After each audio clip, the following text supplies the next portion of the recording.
Well, hello. What's going on tonight? It's Danny Deals with you. Thank you for tuning in to Un Poco Mas, the show where we give you just a little bit more. Um, Today I would like to talk with you about NIO Inc., ticker symbol NIO.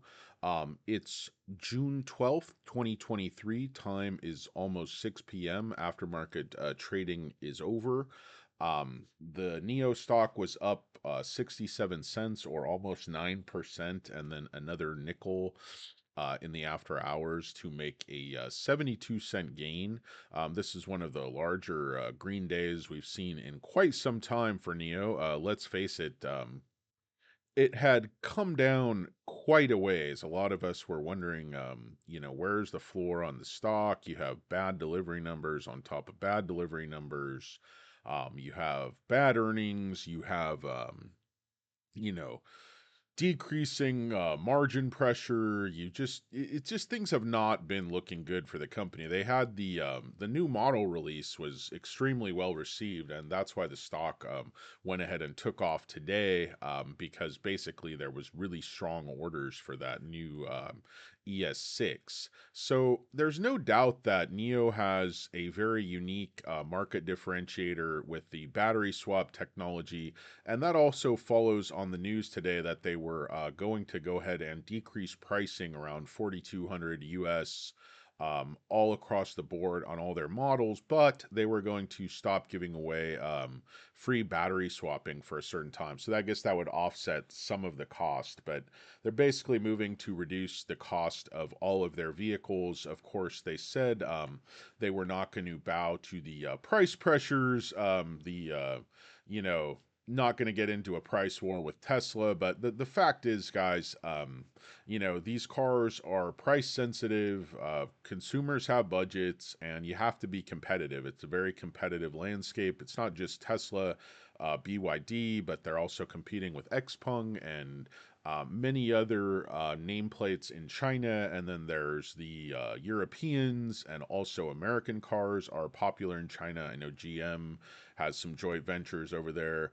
So, guys, the reason I think Neo stock could be on the verge of a breakout is because, guys, stocks don't trade organically. Market makers basically control stocks with electronic trading. If you look at the statistics, you'll see that most trading is not like retail people pressing buttons and putting in orders. Most trading is done by algorithms and computers that are constantly analyzing information, and they're trading in basically specifically how they're programmed to do certain things.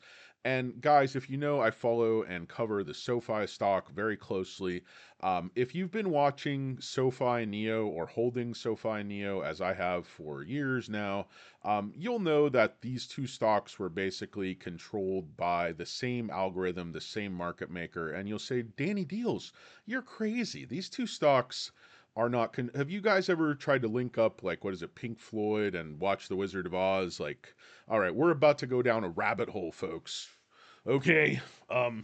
I just heard that we've recovered alien craft, and I'm telling you, these two stocks are run by the same algo. SoFi just broke out, and I believe Neo is about to break out too.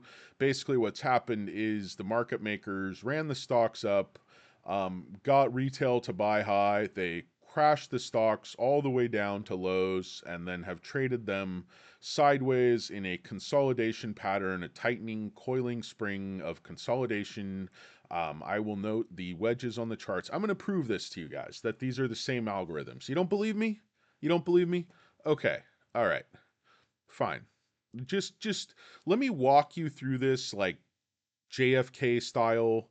I'm I'm a soft-spoken district attorney from Louisiana, just trying the case. And Kevin Costner, just look at the evidence, guys. Okay, that's the Neo chart, going back to 2020. That's the SoFi chart. It's over a slightly different time period, but guys, I'm going to show you the time periods. Just look at the charts, guys. Okay, I know they don't look exactly the same, but just follow me here, guys. Okay, so both Neo and SoFi make somewhat of a triple top and then sell off. On the NIO side, that is descending and already in a wedge. On the SOFI side, it's just barely descending, but it's basically flat up there at the 25 level. But just guys, take a look at this. Okay, SOFI tops in for the first time in January 2021. Okay, NIO first of the triple tops, January 2021. NIO second of their triple top is in June, almost July 2021. SoFi second triple top is in June 2021. SoFi third of the triple top is in November 2021. NIO third leg, third hump of their triple top is in November 2021. Guys, wait, it gets better. It gets better. Gets better. Ordered another round saying it's about to go down. Got six. Oh, that's Jay-Z. In any case, guys, okay, so then, okay, we're looking at the NIO chart. So makes its top in November 2021, sells off all the way down from $45, oh, I don't know, all the way down to what is that, like 14? Okay, makes that new low, stops that sell off, stops the bleeding basically in March 2022. So the stock sells off for like 6 months. Now look at SoFi. Stock sells off for 6 months. It doesn't really stop until April. It's like a month later. Um, so it's not exactly the same, but I mean, guys, look at this thing. And then basically, we trade and consolidate in a tighter and tighter pattern until the long term wedge, the long term consolidation, and the short term wedge. For SoFi, the short term wedge just goes back to January, holding that upper bound. For NIO, it goes back to December, holding that upper bound. So again, almost exactly the same. And then when I came in here, I'm basically like looking at the SoFi stock. I'm like, okay, the long-term wedge is here, the short-term wedge is here. There's not a lot of downside left in the stock. The stock has been ripped to shreds. Only negatives have been reported, and then the stock, boom, it moves. It goes, breaks out not only those two wedges, but over all of the moving averages, and has basically completely broken out now. Well, I mean, it hasn't, I wouldn't say it's like solidified the breakout because it's only been a few candles. Like, we're only talking 5 candles, but these are very, very decisive bullish candles.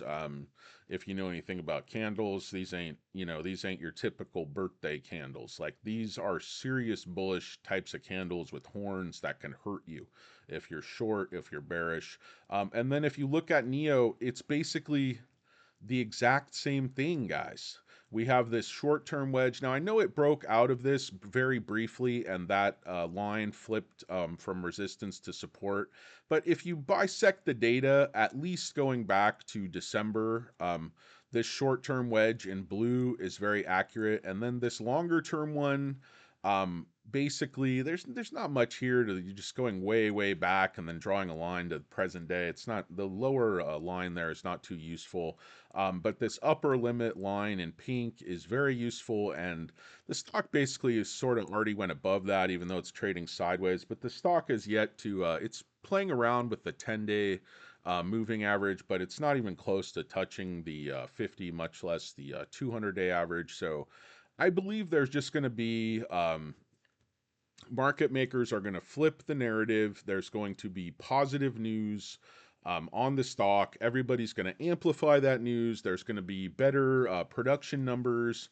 And then the stock's going to go up because that's when market makers decide it's going to go up. And that's how these things work. And, if you don't believe that the same people have been in control of NIO stock, that have been in control of SoFi stock, then you're just a big believer in coincidences, guys, because I mean, this is the same deal, guys. It's the exact same deal. I mean, I don't know how you cannot see that. Like, this is the exact same deal. They've got people in, they crushed the stock. over time, just trading it sideways and downward, capitulation, FUD, bad news. Now, I would guess people higher up in China, people, people with connections to the company are accumulating a lot of the shares very low. I believe like you're going to start to see institutions, gobble up these shares. I think that's what you saw a lot of today. There was just an awful lot of buying pressure.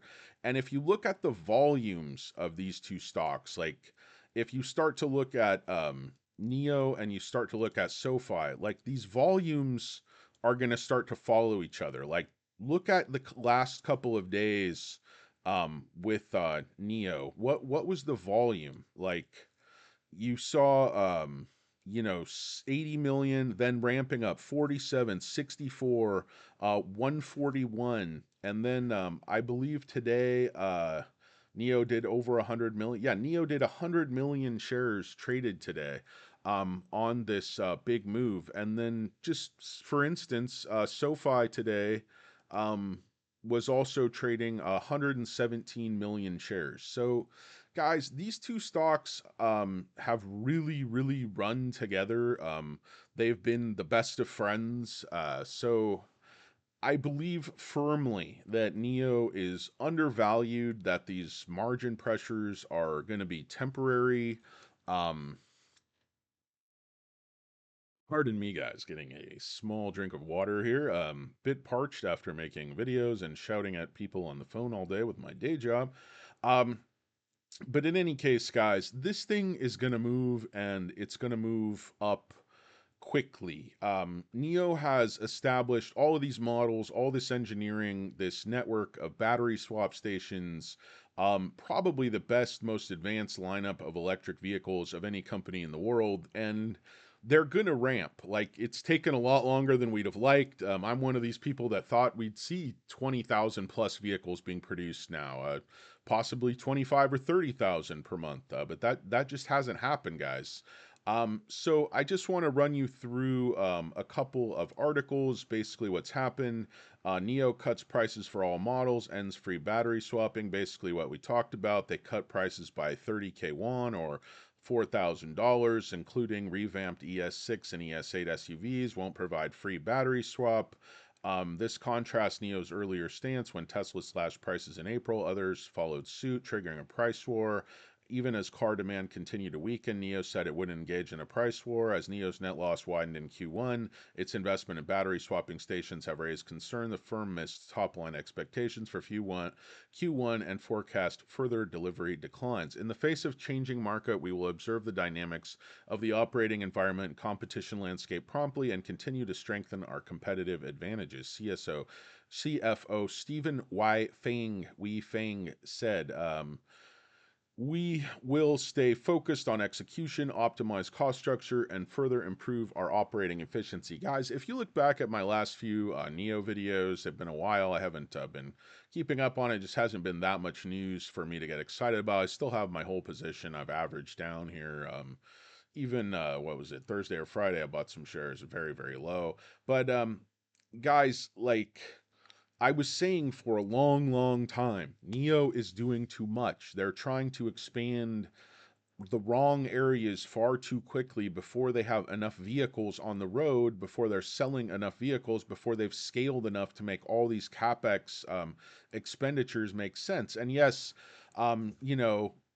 other companies are paying for a lot of the like factory expenses, like they have a partnership with a Chinese government manufacturer, and then with the battery swap stations, some of those are partnered with oil companies and others, but it's a huge expense to build out this battery swapping network. And, you're talking about building like 2,000 battery swap stations this year, and you're barely selling any cars, guys. I mean, it just doesn't make a lot of sense. And for me, it's like, invest smarter. Like, yes, the battery swap is key to the whole model, and you're going to have to build that out anyway, but you can't do it in such a manner that your books are just out of whack and your losses are widening and your margins are terrible and you're just losing a ton of money on these few cars that you're selling.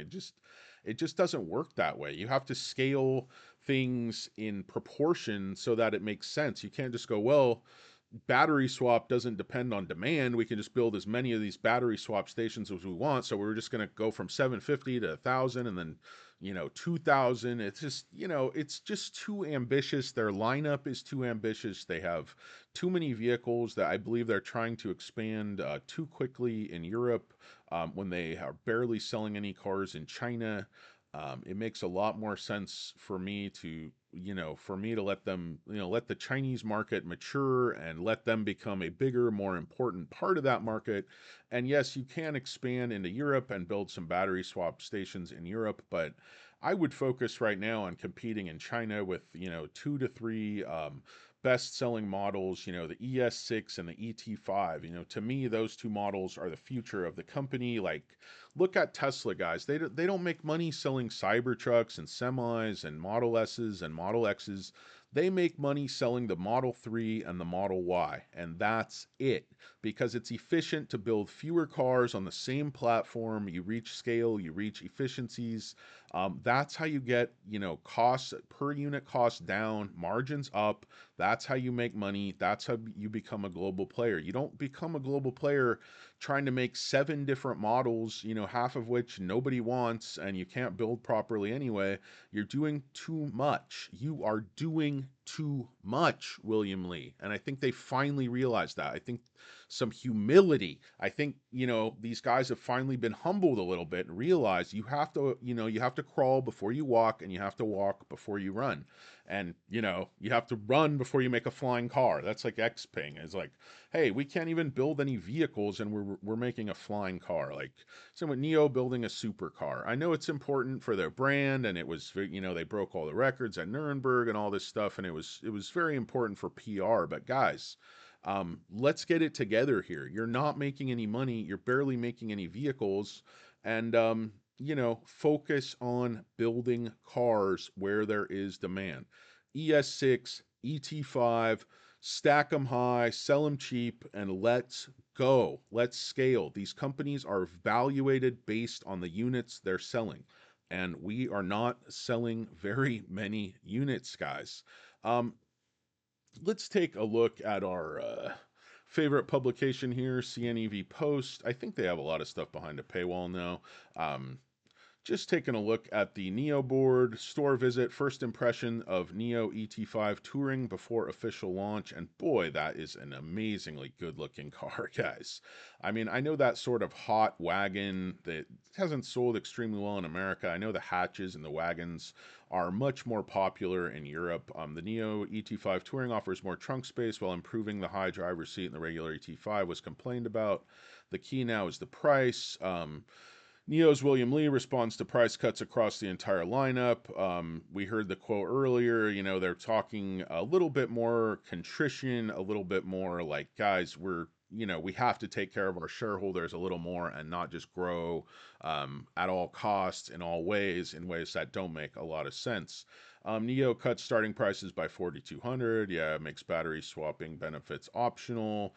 NIO to launch ET5 Touring and ES6 in Europe on June 15th. That's exciting. That's only 3 days away. It'll be called the EL6 in Europe because that Audi lawsuit, silly, but that's fine. It's not going to make any difference, guys. These cars are state of the art. They're going to do very, very well in Europe. And in fact, I think these cars were designed not only to beat Tesla pound for pound, but to beat anything the Europeans can build.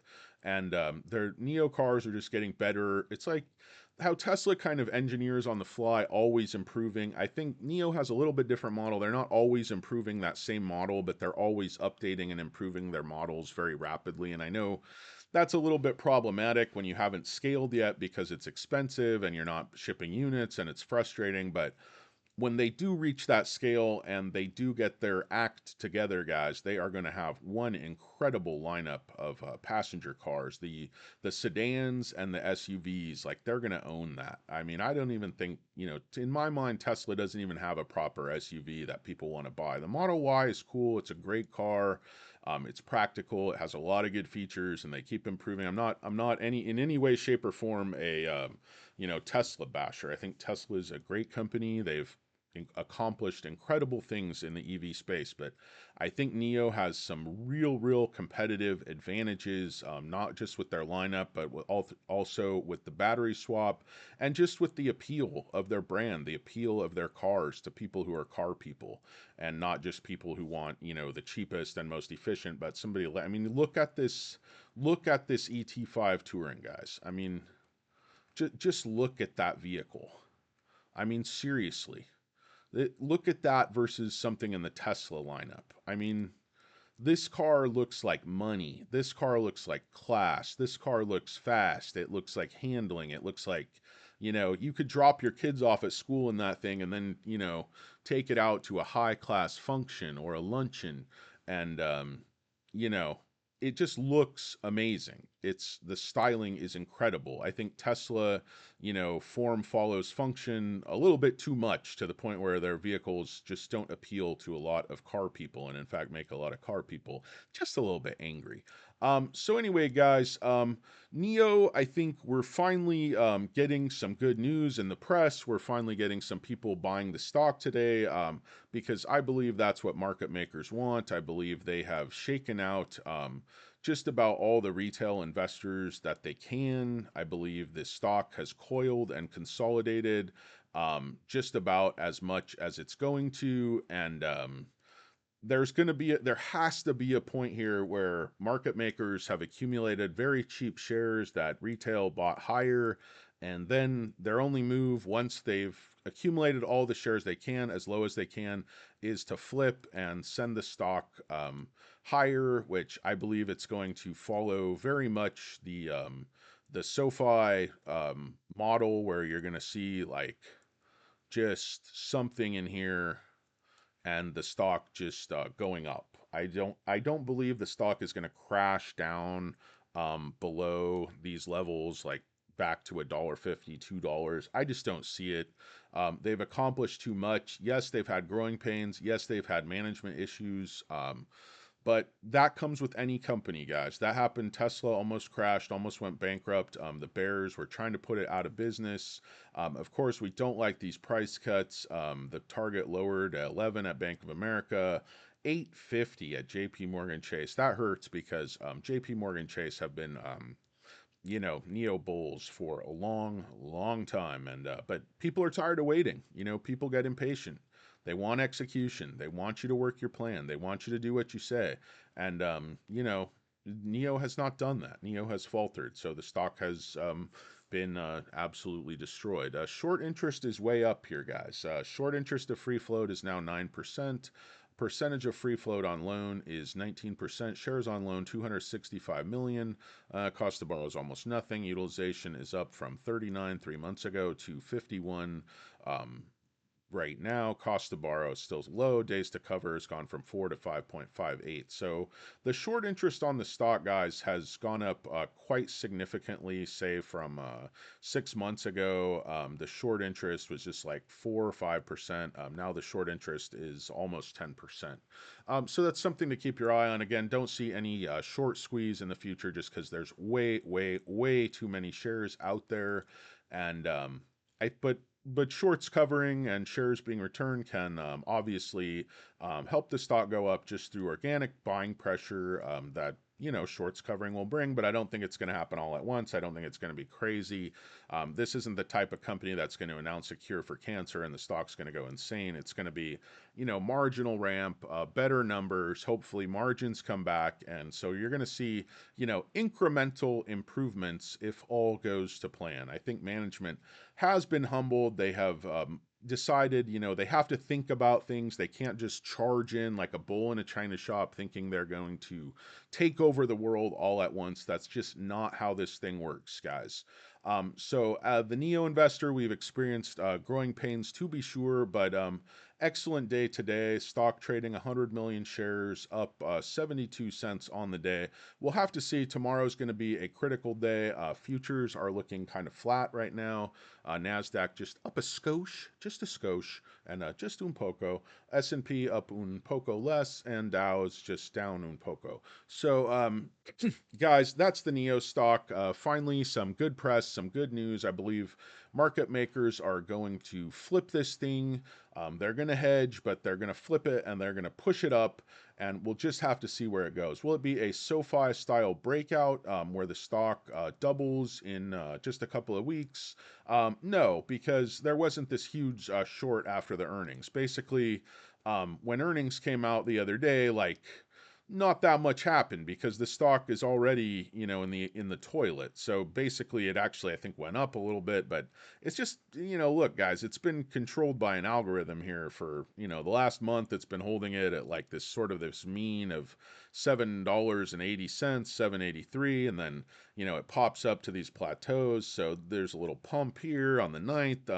So guys, this is not organic stuff. This is market makers controlling the stock through algorithmic trading, and you just have to buy when they take it all the way down and be smart and accumulate at the bottom, and not buy on FOMO and not sell on panic. That's the key to beating the market makers at their own game, or at the very least, piggybacking onto their antics so that you make money when they make money and you are not left out in the cold. Guys, that's the NIO stock. Ticker symbol is NIO. What do you think about the NIO stock? Give me your thoughts down in the comments. Let me know, how do you think we're going to finish out the week?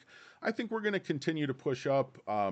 As long as the market stays flat or trading just a little bit up, I think we could easily see $9 by the end of the week.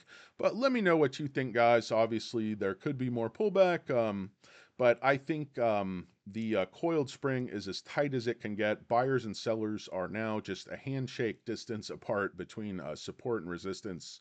So there's just not that much room left to consolidate. The spring is as tight as it could get. So, guys, let's see. Pardon me. Let's see what happens tomorrow. Again, it's June 12th, 2023, time 6:15 p.m. out here in Los Angeles. That's a Toper time check. Guys, the show is Un Poco Mas. My name is Danny Deals. For Hurricane Lopez and Stock Karen, we would like to say thank you for watching and good night.